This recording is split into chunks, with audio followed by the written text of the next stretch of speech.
What is good, my people? Flan Speaks back for another video. Y'all know what it is. Smackdown, May 17th.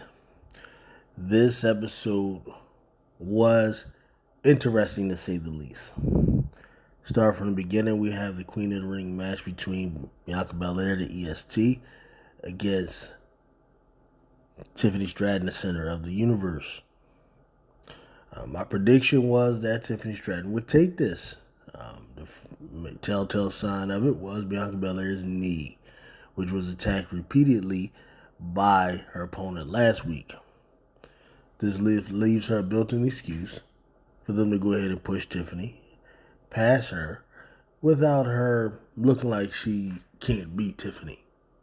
Right? She's kind of risen to that level where she always gets the benefit of the doubt loss, and she's rarely, if ever, going to be beat cleanly, you see.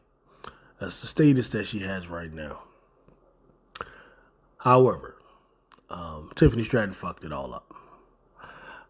With what happened earlier in the week, it's obvious that Triple H wasn't overlooking it as much as we may have thought. It appears that what he did was decide to deal with it in-house. Not announce anything, no official suspensions or nothing, none of that. But basically what he did was to show the youngin' a warning in a matter of a warning. He just took Queen of the Ring from her, because I'm 95 and 99% sure that she was going to win Queen of the Ring, without a doubt. But he took that from her, and he pivoted. Once I saw what happened with Jade and Nia Jax, I realized, okay, it was an actual pivot. My prediction last week was that she would beat Bianca Belair because of the knee, that Jade Cargill would beat Nia Jax, and then Tiffany would actually beat Jade Cargill with the help of Nia Jax, something like that. Because the idea is to start a feud with Nia Jax and Jade Cargill.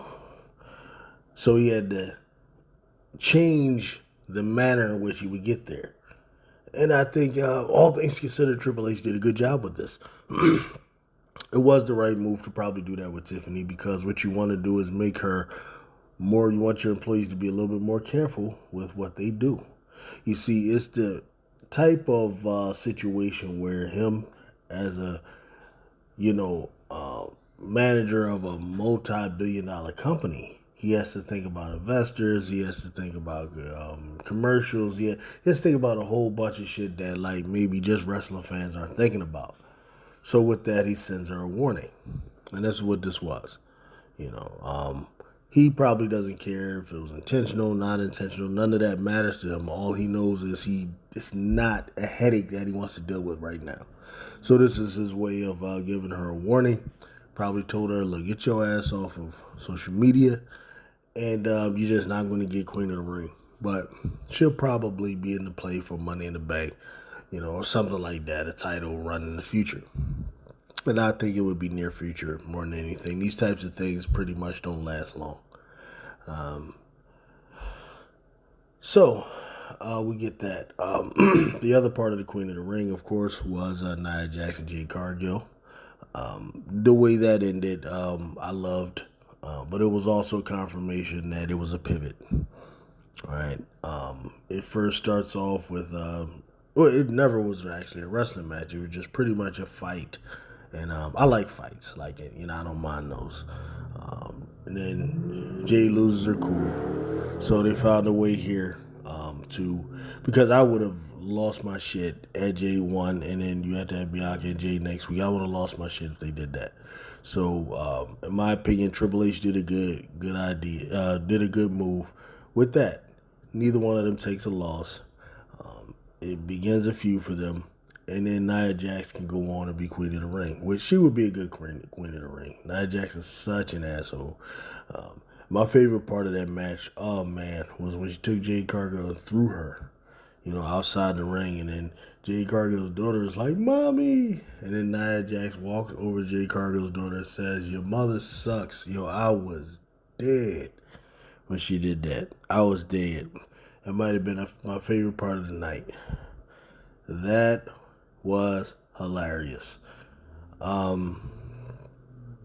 So there you had that. You see that pivot. So now Jade and Bianca are out.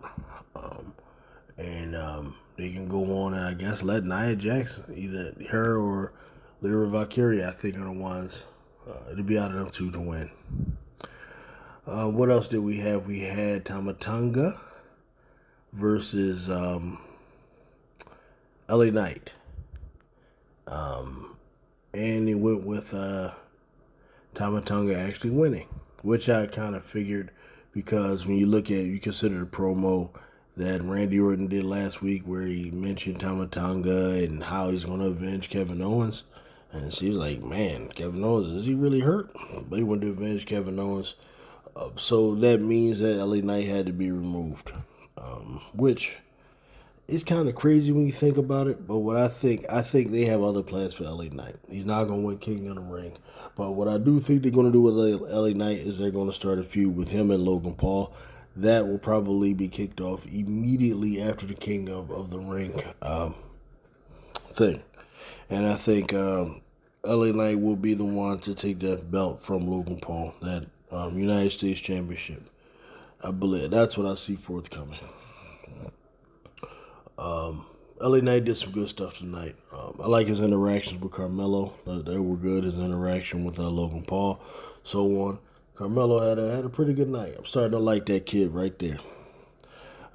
But he should not be beating Randy Orton. That was the right thing for him to lose to Randy Orton. Randy Orton can't take that type of loss right now. This kid is too young. He's just coming up. He's an arrogant little heel. But I like him. When he smacked Randy Orton in the back of the head, that was my second favorite part of the match of the night. You know, I love stupid shit in the ring. I just do. And I see he has much of that.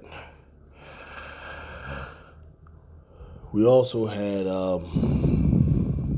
I did mention the Bloodline pretty much. That was Tamatanga versus, LA Knight. With that, I was just talking about that. I must be tired. My bad, y'all.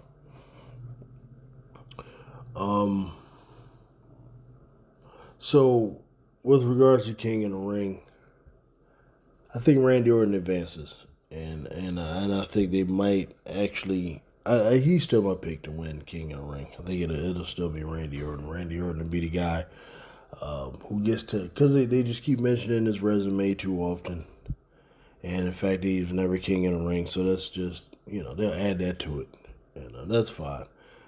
Most in Saudi Arabia, I think they like Randy Orton. So he's been around. He's a legend. So yeah. Randy go do that.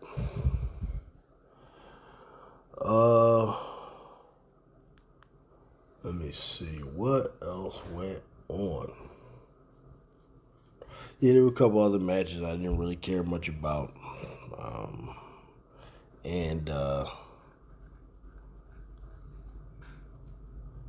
Yeah, that's my review.